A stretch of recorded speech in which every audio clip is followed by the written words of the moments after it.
everyone, good evening. You're watching The Money Show. However, we'll get straight to that in a bit because The Money Show as well has got that budget fever. And we decided to rebrand ourselves Budget Hotline. There you have it, a photo being taken of the top officials of the Finance Ministry. You have right there in the center of all the gems, Finance Minister Nirmala Sitharaman, flanked by other officials of the Finance Ministry. In fact, I think I did spot Subhash Garg as well right there on the top. And yes, this is of course just ahead of the all-important budget that we are waiting by for very, very closely. We just have, precisely speaking, 17 hours to go before FM Sitharaman will rise to present her maiden budget in the new Modi government tomorrow in the Parliament. This is going to be a one-stop shop. Remember, FM Sitharaman, of course, has her task cut out for her, with consumption slowing, frequent economic indicators slowing, GDP number not looking all that great, credit growth slowing down, all of this. And of course, not to mention unemployment as well. So it's clearly a tough task at hand. And tomorrow we are going to be watching her present her maiden budget. And there you have it. That's, of course, the top officials of the Finance Ministry.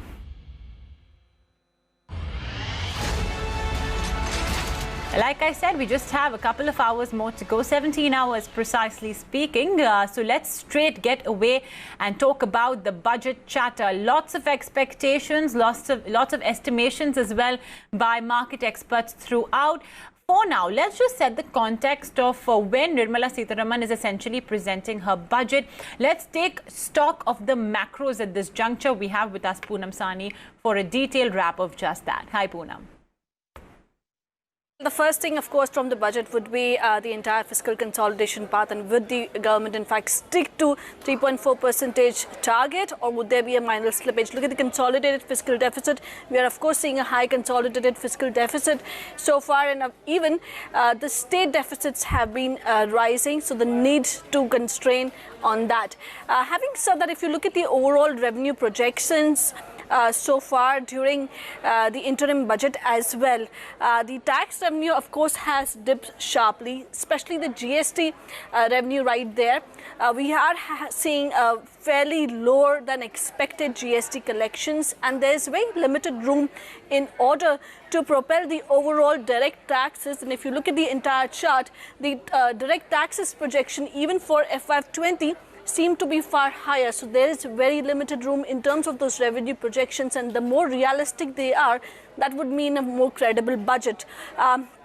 GST growth rate has been assumed slightly higher in FY20 as well, so watch out for that figure as well in the budget tomorrow. In fact, if you look at the overall spending cuts, we have seen FY19 good amount of spending cuts versus the budgeted across the board, and this would be an important point to be watched out for.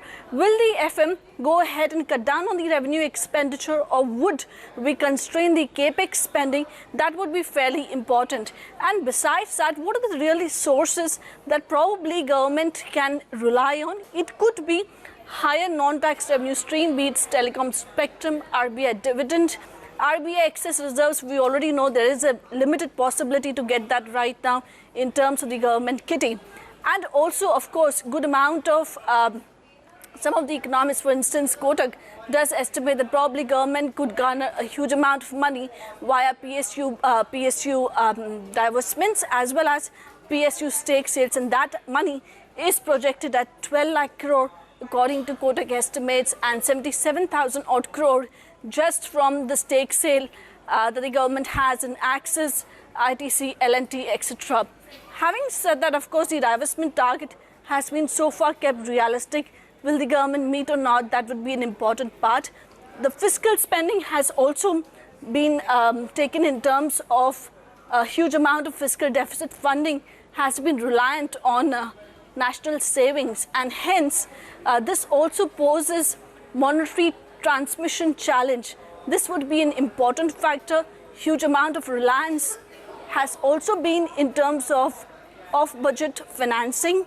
There is a possibility that the government may again continue with some amount of off-budget financing, and hence there's a possibility that the FY20 estimates can be anywhere between 3.4 to 3.6. There could be some reliance on both a combination of fiscal slippage as well as off-balance sheet financing. So watch out for that. Okay, Poonam, thanks a lot for that. Well, that's, of course, a budget for 1 billion people. Now, let's talk about a budget for people like you and me. That is the common taxpayer. What has the Modi government, along with Finance Ministers Arun Jaitley and temporarily Piyush Goyal, offered to the taxpayer? Well, let's start off first with 2014. What exactly has FM Jaitley done? What has happened over there? Well, first up, relief on the exemption limit front from 2 lakh rupees raised to 2.5 lakh rupees. The deduction under Section 80C as well was raised to 1.5 lakh rupees. So that's straight away a 50,000 rupee bonanza coming in over there. Not just that, even the deduction on an interest rate on home loan for all the guys who were taking a home loan had been raised to 2 lakh rupees for 1.5 lakh rupees. So, hey, if you're a home loan owner, that's straight away a 1.5 lakh rupee exemption that has been given to you by FM Jaitley in the very first budget of 2014 of the Modi government. In 2015, then the focus, I think, shifted more towards, allowances and exemptions. So first up, the health insurance deduction was raised by 10,000 rupees for senior citizens as well as for non-senior citizens. The transport allowance exemption was doubled to 1,600 rupees. You had an additional deduction as well granted of 50,000 rupees for NPS. This is under Section 80C, where only 1.5 lakh was allowed. But now you would claim 2 lakh rupees if you invested that balance 50,000 in the National Pension Scheme. But there was a surcharge as well on taxable income of more than 1 crore rupees, which was earlier at 10%. It was hiked by 2% to 12%.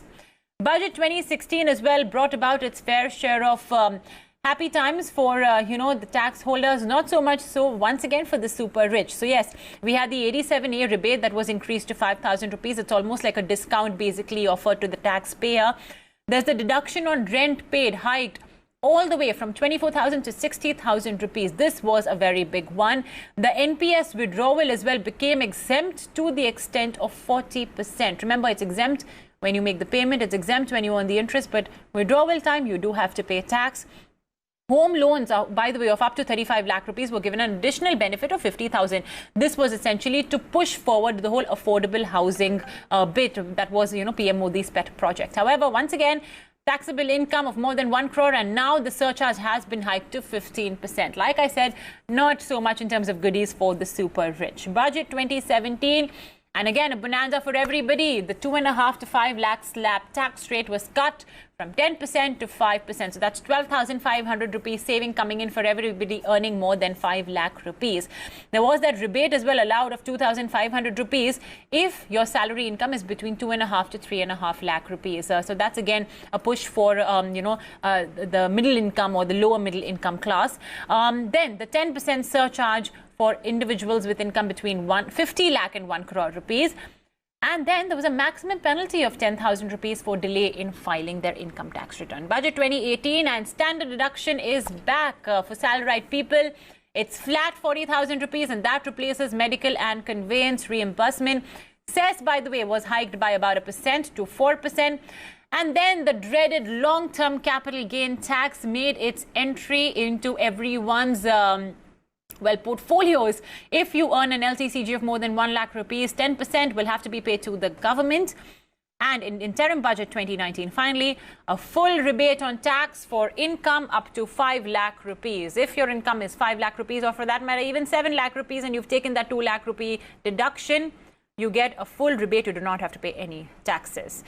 The no-notional rent on second property, that too is very, very important. Do remember, if you're the owner of 2 house properties, one is where you live. The second one, even if it's not on rent, the government considered it to be a deemed to be let out property, which means you will have to calculate notional rent and pay tax on that as well to the government. So that's essentially a synopsis of what FM Jaitley has given you in the last 5 years. Now let's talk about what FM Nirmala Sitharaman will give us in tomorrow's budget. But let's talk about the common man's wish list before that. And guys, this is the budget hotline. So our phone lines are open 24990388. Over the course of the next 20 odd minutes, we will have with us Ved Jain, the past president of the Institute of Chartered Accountants of India. So folks, golden chance to get it answered by none other than CA Ved Jain. All your questions and queries about taxation, what you can expect from the budget as well tomorrow.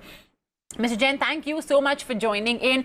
And I think I must start off first with your own wish list. If you had the chance to meet FM Sitharaman, and of course, as a taxpayer, hey, the first thing that comes to my mind is, why don't you cut down my tax bill, right? But purely from an unbiased and objective perspective, what is it that is on your wish list?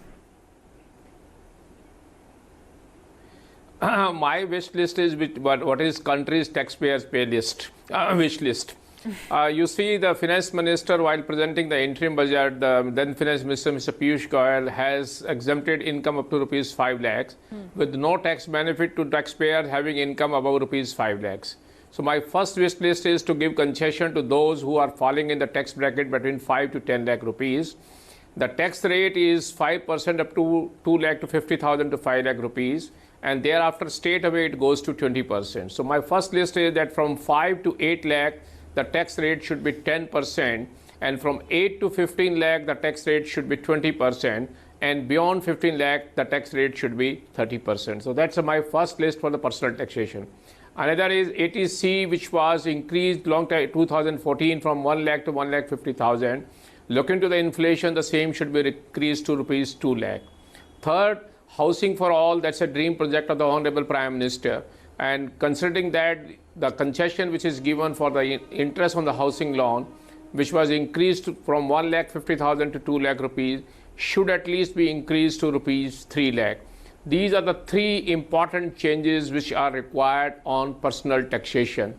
And another wish list is on the corporate, which I want the corporate rate, with the Honorable Finance Minister then has promised in 2014 to bring it down to 25%. It should be brought it down to 25% across the board, and that's the one which the economy need. And second wish list is that for corporates which want to set up manufacturing activity in India, maybe MNC or others, in order to increase employment, in order to increase Make in India dream successful, that should be a concessional rate of a 15% so that India can compete with the other economies around the India, like Singapore, Hong Kong, China, all those. So that's a wish list I have on that issue. All right. Well, if you'll ask my wish list, I like the first one already, and that is increasing the exemption limit. Let's see what FM Sitharaman has in store for all of us tomorrow. For now, Mr. Jain, we've received a couple of questions and queries on email prior to that. And yes, like I said, folks, we'll just keep our phone lines open for a very short time. So quickly call in and Mr. Jain will answer your questions. Our very first query is coming in from Mr. CJ Shah. He says, okay, it's a question that's, I think, on everybody's mind, and that is wealth tax expected to come back in the budget? In that case, how should I make any changes to my overall assets portfolio? I own a home, gold, and some equity shares and mutual fund investments. Well, it's a very talked about topic. Estate duty, wealth tax coming back, inheritance tax, many names. But yeah, the sum and summary of it is that you'll have to pay a part of the quantum of the value of the assets you're transferring to your heir or to anybody else to the government. So yes, Mr. Jain, how would you reply to Mr. CJ Shah? See, let me answer this. First, I believe that this is not likely to happen because India is a developing economy, and the way Indian economy has grown in the last 30 years post abolition of the estate duty in 85 is an example that how capitalization has helped the economy. India need more and more capital, and capital formation is an important aspect. So I don't see that any tax in the form of inheritance tax or a state duty can come back. Wealth tax was abolished way back last 4 years back only. So that's I also don't see any reason that wealth tax should be brought in. And I may just clarify that inheritance tax and wealth tax are not revenue generating exercises.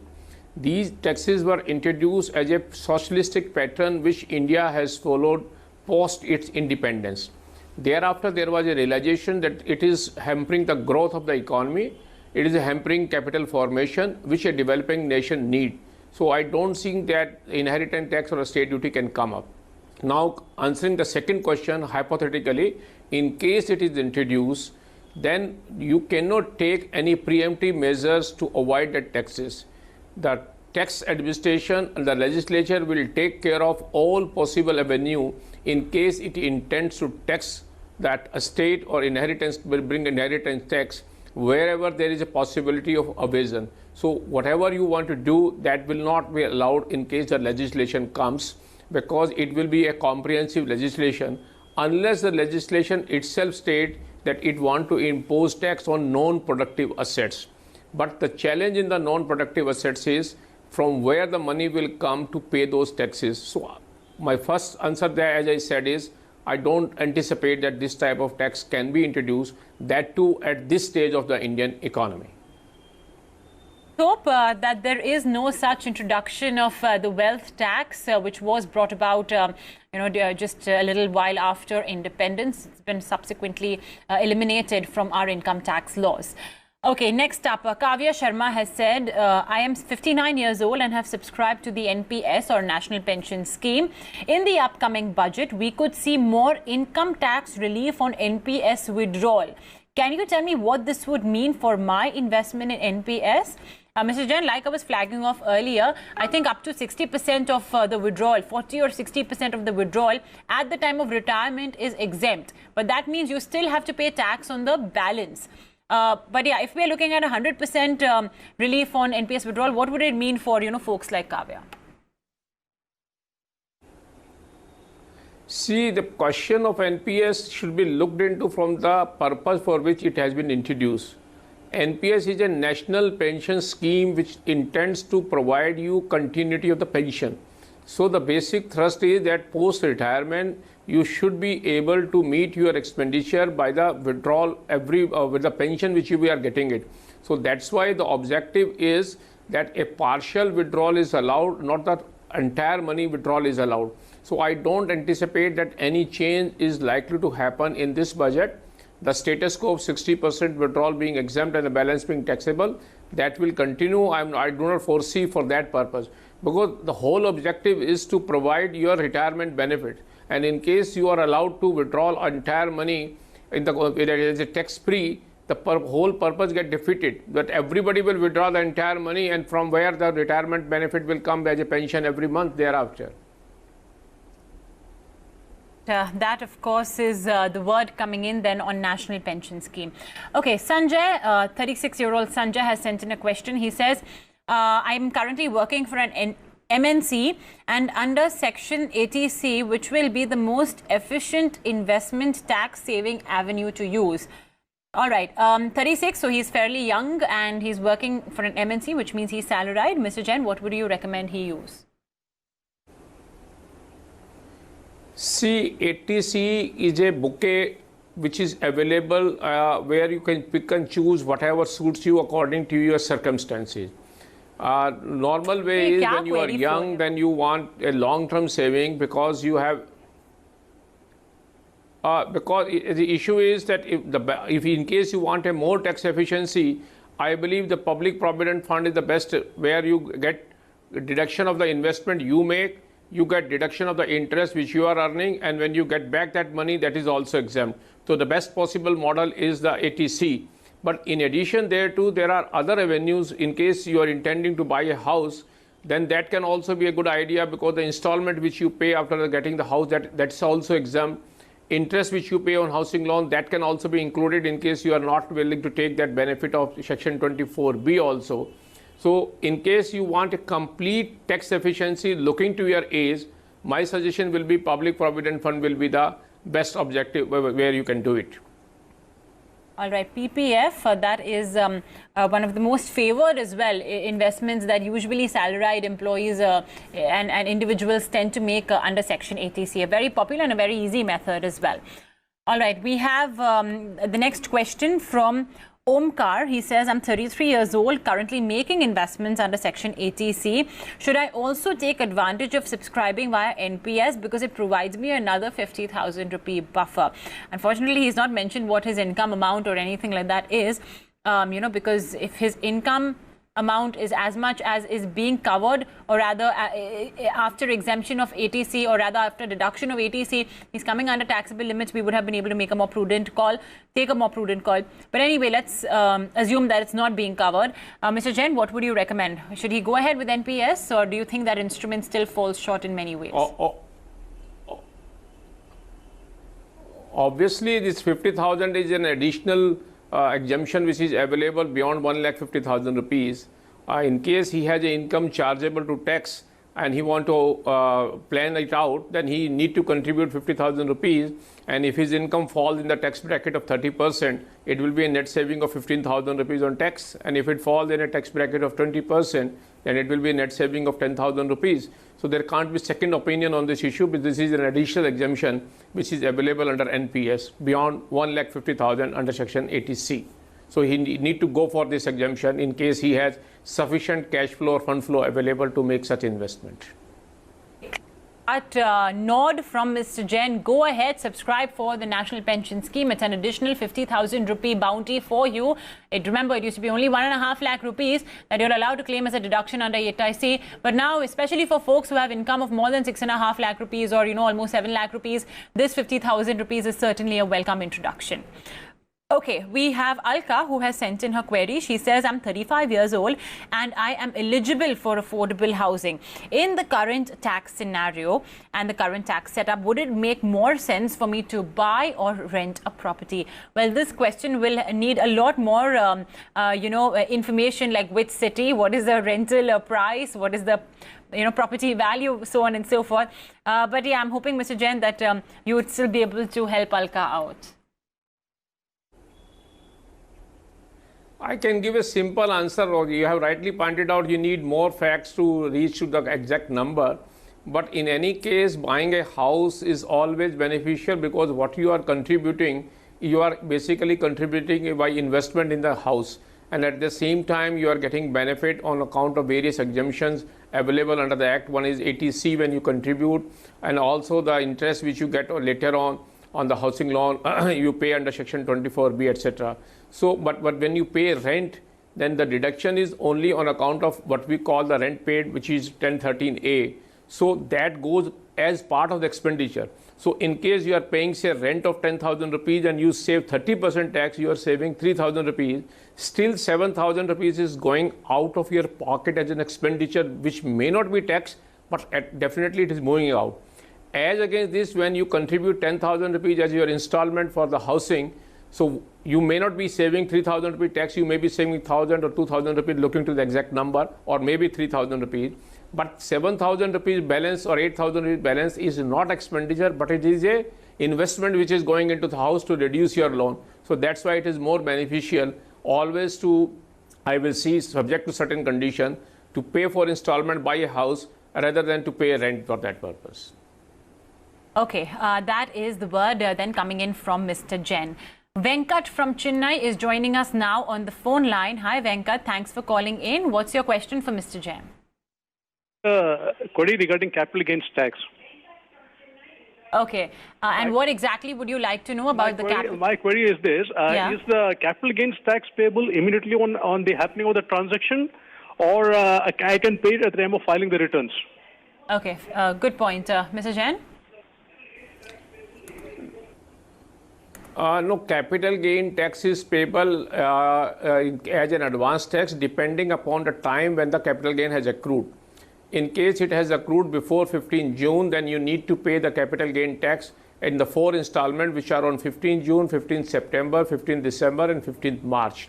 But in case it happens after 15 June, then you need to cover up the areas in the next installment. If it happened after 15 September, then you need to cover up in the areas in the next quarter, that is December. But if it happened after December, then you have to cover up in 15th March. And it happened after 15th March, then you need to pay it before 31st March. Then there is no interest liability for non-payment of tax. Capital gain tax is liable for payment of advance tax, provided that capital gain accrues by the time when your installment becomes due. But in any case, if this happens after the installment has become due, you need to pay before 31st March. And this liability to pay advance tax arises only when your total tax liability increases rupees 10,000. In case the liability is not more than rupees 10,000, then you are not liable to pay advance tax. I believe capital gain tax is normally when you have a substantial income, it should be more than 10,000 rupees. So the normal answer will be yes, capital gain tax is liable for payment of advance tax. And you need to pay within the year in which the capital gain has accrued to you, not with the filing of the return. All right, there you have it. That I hope with that, Venkat, your query has been answered. Okay, I think we have just received an email query. Devendra Thawani from Ujjain has sent in a question. He says, I want to know if the TDS on interest income above 10,000 rupees. Okay, so I think what he is, the sum and substance of his question is that if your interest income was 10,000 rupees, earlier you had to deduct tax. Now, the limit has been increased to 50,000 rupees. Mr. Jain, I think he just wants to confirm that. I think in the previous budget, the FM had, okay, Devendra has actually called right now on the phone line. Devendra ji, could you explain your question to Mr. Jain?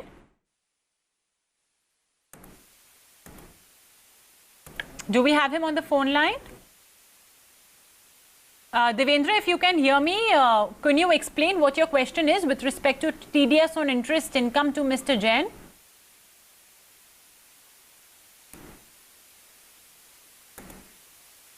Okay, there seems to be a bit of an issue with the phone line. But yeah, Mr. Jain, he basically wants to understand what is the limit that, you know, the budget can essentially, the interest income is on which TDS can be deducted. See, let me clarify that the increase in the exemption from 10,000 to 50,000 rupees was only for the senior citizen, not for all.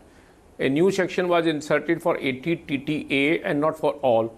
So, and that too interest received from bank, post office and not from anybody else. So, this exemption is available to only a senior citizen, and as such section 194A TDS need to be deducted for on all payment of interest exceeding rupees 10,000.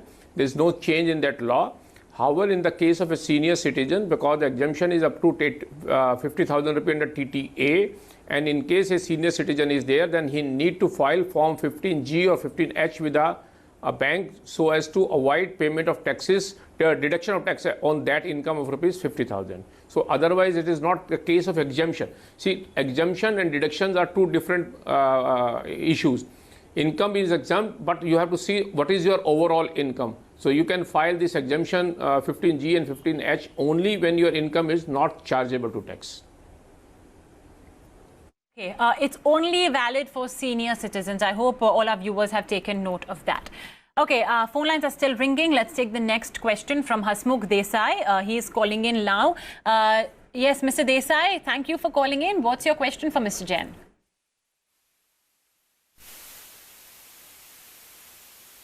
Mr. Desai, can you hear me? Okay, you can blame it on the telephone connections or, you know, the fact that perhaps we need more towers in Mumbai. But unfortunately, we are not being able to connect with Mr. Desai. Maybe he can try emailing us. Okay, well, with that, we will unfortunately have to wrap it up on this edition of Budget Hotline, folks. Monday as well, and tomorrow, of course, as well, we are going to be having a very special session on taxation post the budget. I'm sure you guys will have lots of questions on the budget post that. So join us then. Mr. Jain, thank you for joining in on ET Now and very patiently answering all those questions and, of course, sharing your wish list as well. All eyes will be on FM Sitaraman. So until then, we will wrap up Budget Hotline. Stay tuned. We are going to be kickstarting the Money Show with our Personal Finance Corner.